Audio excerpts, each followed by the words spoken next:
Welcome to Look Behind the Look, the celebrated podcast that explores your favorite looks in film, television, and fashion history. Through conversations with the fashion world's elite and award-winning hair, makeup, and costume designers on sets around the world, you will see and hear exciting tales from behind the scenes, career origin stories, and tons of advice and tips. I'm your host, Tiffany Bartok.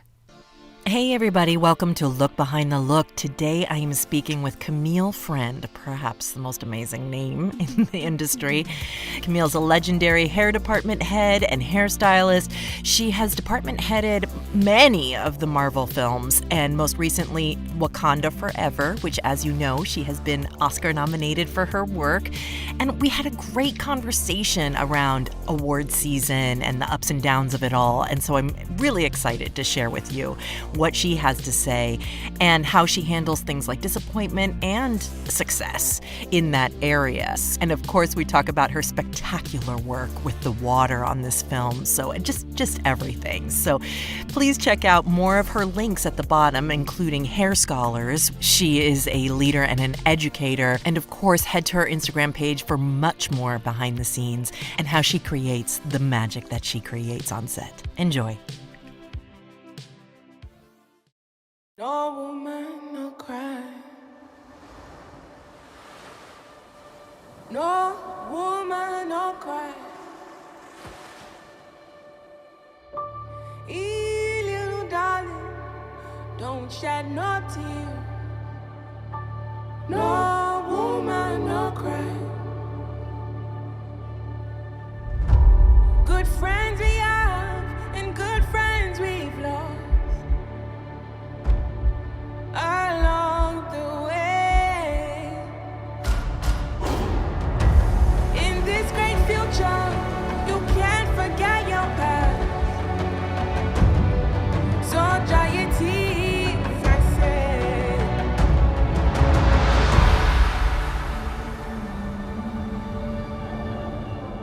We are talking to Camille Friend, who is the legend and the department head for both of the Wakanda and Black Panther movie, for both of the films. And so we have a lot to talk about. Your career is gigantic, and I'm so thrilled that you took some time to talk to me about all of this. And right now, we just started right away talking about, because you're busy today, let me tell you. And we were just talking about, award season. And I talk about it with a lot of my guests about how do you wrangle that mentally, when it's all you do, you're setting yourself up for so much pressure. So how has this award season been different for you, Camille? I took the pressure off. How? Okay. I don't have to look perfect. I don't have to say everything perfect. I just decided I was going to enjoy the experience. Yes. I'm going to walk in the room. I'm going to see who my energy gravitates to. Oh. I'm going to just be happy in the moment, no matter what happens, like for instance, today we didn't make the BAFTA. Like we got on the long list, but we didn't make it to the nomination today. But I woke up happy. Today is my best friend's birthday. Today is my best cousin who's actually here in town with me, her birthday. Today is my heavenly father, my dad. It's his birthday. You know what? My life is great. So if I just took myself out of like that fear and anticipation and all of the other things and be in the moment, in the joy of the moment, I'm having a great time. That's amazing. It takes a long time to get to that, probably. Oh no, this is, I would say this is probably like the third or fourth campaign, but this one, I just really learned how to let go a little bit more and just really enjoy it. When do you know your work is going to go into the campaign category? You know what? It really, like once we get to, let me see, I think probably like September, you start like, usually what happens is Marvel, they contact you and they're like, okay, we're going to do this. This is what it's going to be. This is how we're going to promote it. And they just start telling you everything that's going to start happening. Marvel and Disney, they're great at doing that part of it. So, so they just start, and then you have to start thinking about it. And I'm going to say this. I always say this to artists. When you start a project, I hear guys, the second day of the trailer, we're going to get nominated for this. Time out. No. Time out. Guess what? Let's see you put on that wig for 120 days and make it look good. Let's see you do that makeup for 120 days and let it look good. Focus on the work. I don't focus on like the awards. That's way down the road. Do the work that's sitting in that chair every day, through the humidity, through the rain, through the mud, through all the things that happen, through the cold. Do that look and make it look good for 120 days and then talk to me. I love that. And it's 100% true.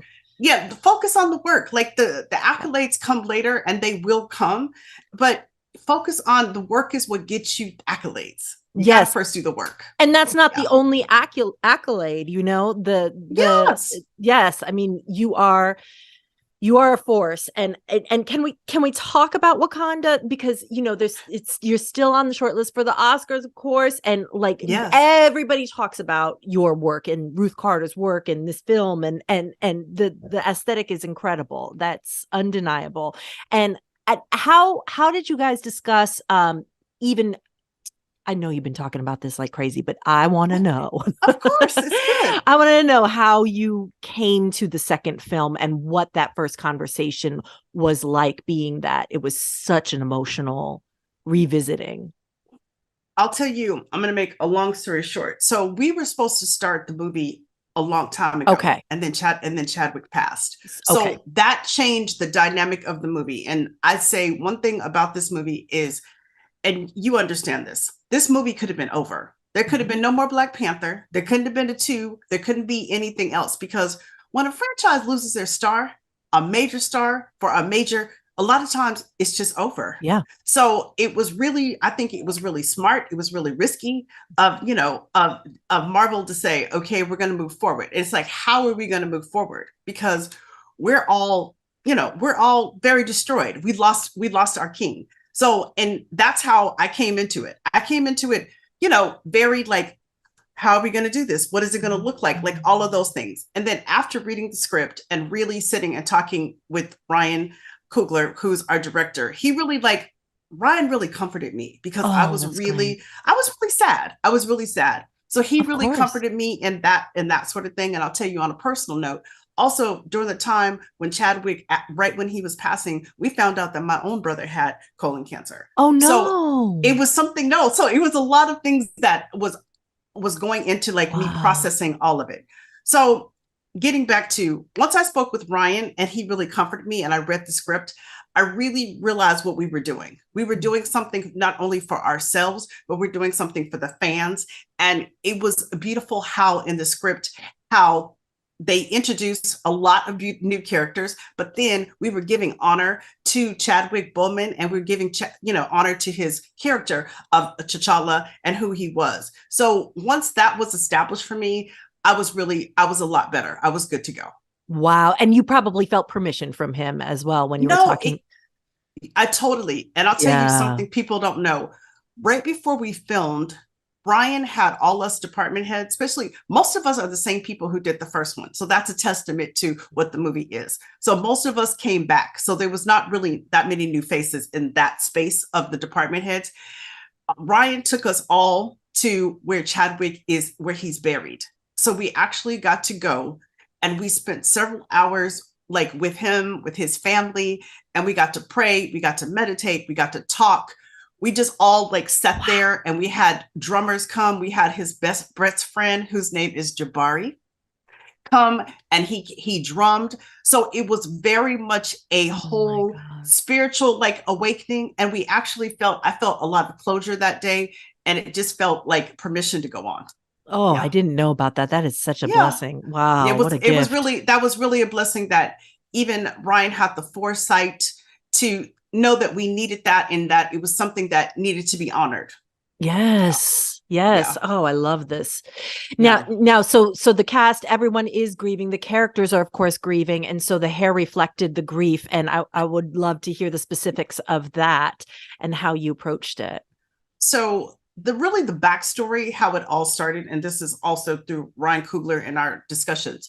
So in West African tradition, people in mourning, they would shave their heads just like, someone who is Jewish, you would sit Shiva. It's, it's just tradition. So that's something that would happen. So how would this look if Ramonda and Shuri, if they would have shaved their heads in mourning of T'Challa's death? How would it have looked afterwards? So we were dealing with the aftermath. So you still want to keep some of the same threads that you had in the first one. We want to definitely connect it for the viewers and for all of us.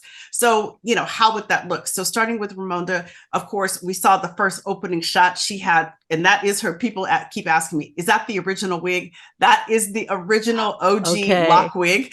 That's the same one, and it was like, when it was at first, it was missing for a minute, then we found it, and I was like, okay. And it's funny because Angela was like, hello, my friend, the wig. I was like, yes. So, seeing her from that, and then also Shuri, seeing her back in the braids. We didn't braid her hair again like we did in the first one. It's actually a custom wig that was done, and then we braided it. So we would have those seamless looks for the flashback. And then after that flashback, it's a year after T'Challa had died, and you're seeing them still in that grieving space, but that's why you see their hair shorter. So you see Angela with like a shorter little fro, and we want to keep it still in all the light colors because, Angela's like, give me platinum.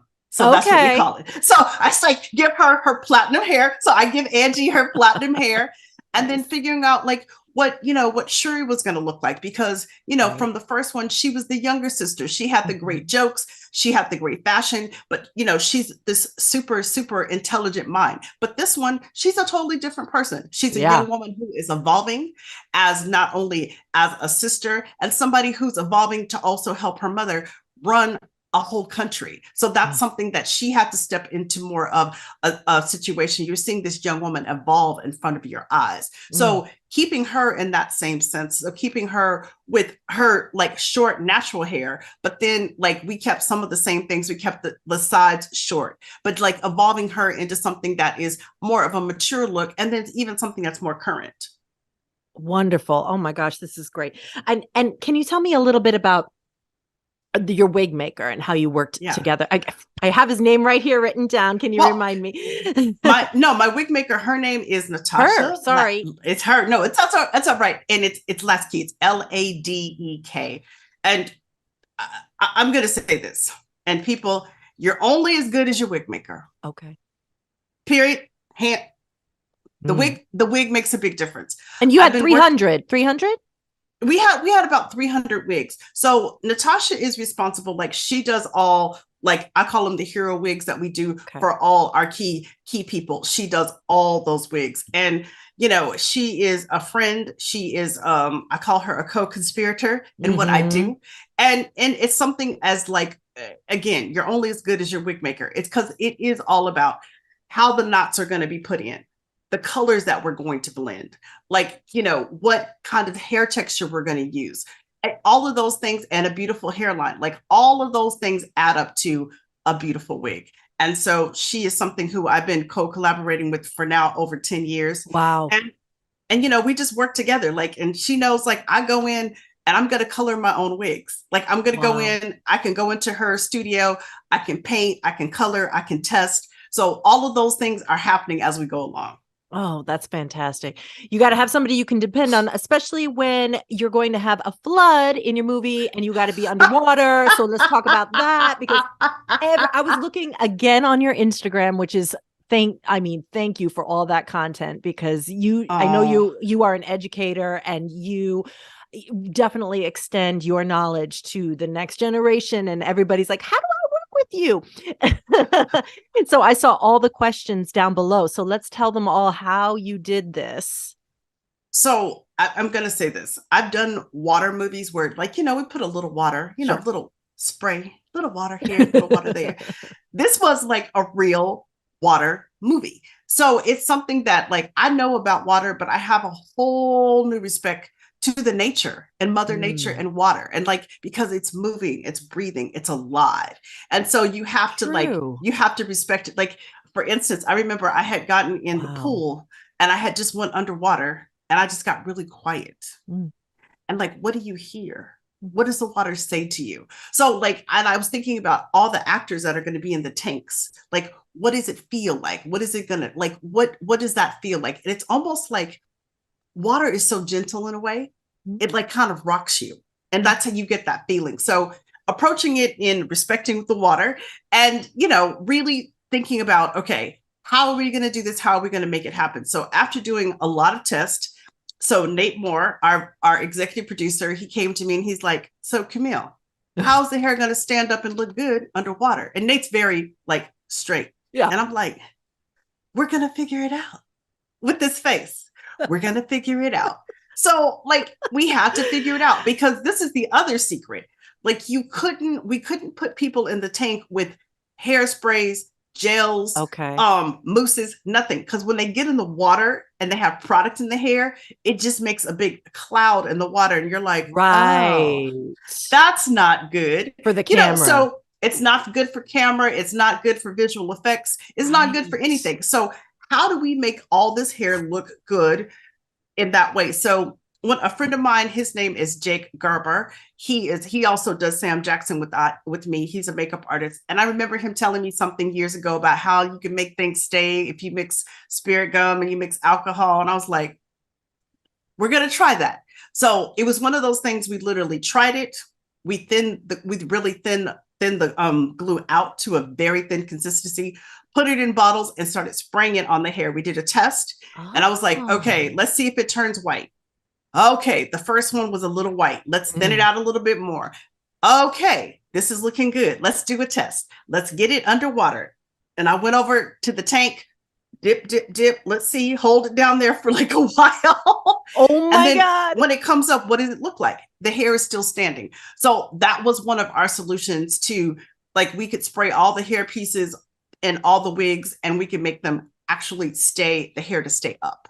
And did it ruin it? Was that then designated to be the water hair? Well, it was, we kept all as the water hair, but you can literally you can take, again, and almost like reverse it. You can take a lot of shampoo and actually alcohol, and we put it actually in like tint bottles, shake up the two, and you can just kind of like, you can work it and suds it out. But it takes some work, but you can definitely do that. So you were product development here. I mean, I know you developed a line for this film. Yeah. Am I correct in saying that? No, I didn't develop any line for this, but it's just something. It's just something like literally. With the glue hairspray. Yeah. But I like to play with products. I like looking at products and breaking them down and like seeing like what is the other possibility of what it could do, because you just never know. Yes. So that's how we came to that with keeping that hair up in the water. Amazing. And lastly, I just wanted to talk to you about Lupita's transformation and her hair being different and how beautiful. I mean, these looks are stunning. I mean, just breathtaking, amazing. So how did you come up with those? Well, a lot of people have been like, well, why Lupita didn't shave her head? I said, if you remember though, Lupita wasn't in Wakanda. She had left Wakanda after T'Challa's death. So she was in a different space and then in a different place. So definitely she's in Haiti and she's having her own experience. So we wanted to go the opposite with her because she already had, the short hair, and I call it the Nakia red.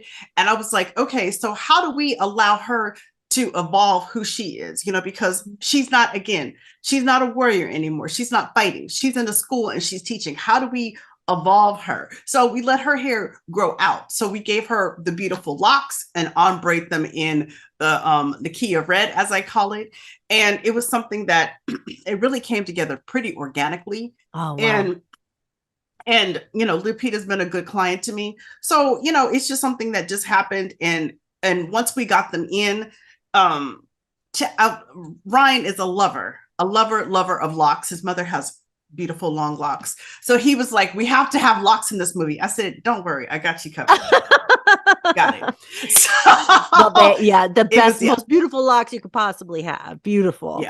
Yeah. And managing your team, I mean, you have so much experience, but do you have any advice for people who, I mean, you're a boss, you're an educator, you're a very strong person. Do you have any advice for people how you wrangle this enormous group of artists as a team? a couple things. I always say this. Like wrangling hair and makeup people is like wrangling cats some days. Telling you. Yes. It's difficult. But then this is what I always say. I always try to hire the right people. Like hire people Great advice. Who can execute the looks, who are team players, and who can also, like, I always feel this is how I like to run it. We're all there to learn. Like this, like the trailer is a free place to learn, to educate, to share, to create. We all do it together. I don't do it alone. So if somebody doesn't know how to do something, it's not our job to punish them or shame them. Our job is to show them how to do it. That's great. I don't like shame. I don't like blame. I don't like any of those things.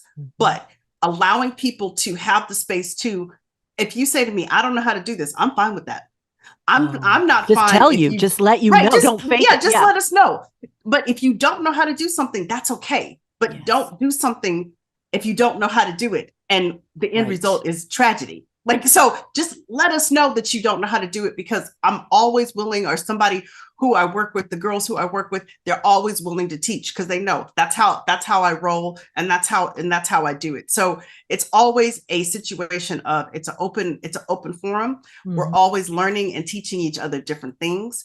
And, and I think it can be challenging because people have all different personalities. But I think the main thing is allowing people to be themselves.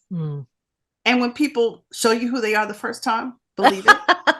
Yes, that is one that you kind of forget sometimes. And, and when and there is difficult moments with people, and I call it, the girls always laughed at like, oh, somebody's going to the Camille walk and talk, because I'm going to step you away from the trailer, or I'm going to go to background and I'm going to talk to you. And I'm not going to talk to you in front of everybody, but I'm going to walk and I'm going to talk to you. It's not an argument. I'm just going to ask you, how did this happen? I'd like to know your side of it.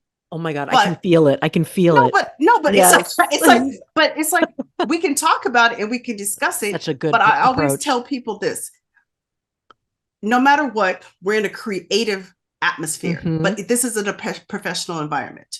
You are paid to come here and get along with everyone, because that's your job. Yes. So if you're not getting along with everybody, you're not doing your job. So how are we going to change the situation, alter the situation, or what do you need to alter in yourself in order to be a part of our situation? And if you feel like you can't do that, well, maybe this is not the place for you. Right. Yes. That's really good. That's empowering also, because it's their decision to, figure it out. I'm not there to beat up people and do all that. But some people don't know how to play well in the sandbox. And one thing my ex-husband used to always tell me, he said, if you want to be the department head, it's not the popular position. Right. And people don't know that. People don't know that. They think it's the popular position. No, it isn't. People are not going to like you because you have to make tough decisions that are for the overall good of the masses versus maybe the good of the one. And even sometimes I have to make decisions that are not good for me, but I have to do that because it's for the greater good, and be able to define those lines. It's very, very important. And sometimes you just have to do what you have to do, and people don't understand, but you just have to keep your vision singular sometime and do what you need to do. Oh, Camille, that's amazing advice. I hope everybody heard that and wrote it down. And I feel so lucky to be talking to you today, and I can't wait to share our conversation, and good luck to you with everything that's coming up. You so much. No, it's so exciting. And I'm just happy. And I love podcasts because you just get to really tell people like the true process and truly what it is. And I know like people tell me that podcast really helped me. So that means a lot to me when people can say that. Yes. Good. I'm glad. It definitely reaches the right ears. Yes. Very good. Look Behind the Look is a Vinyl Foot production, written by me, your host, Tiffany Bartok, produced by Jace Bartok, edited by Evan Rivard.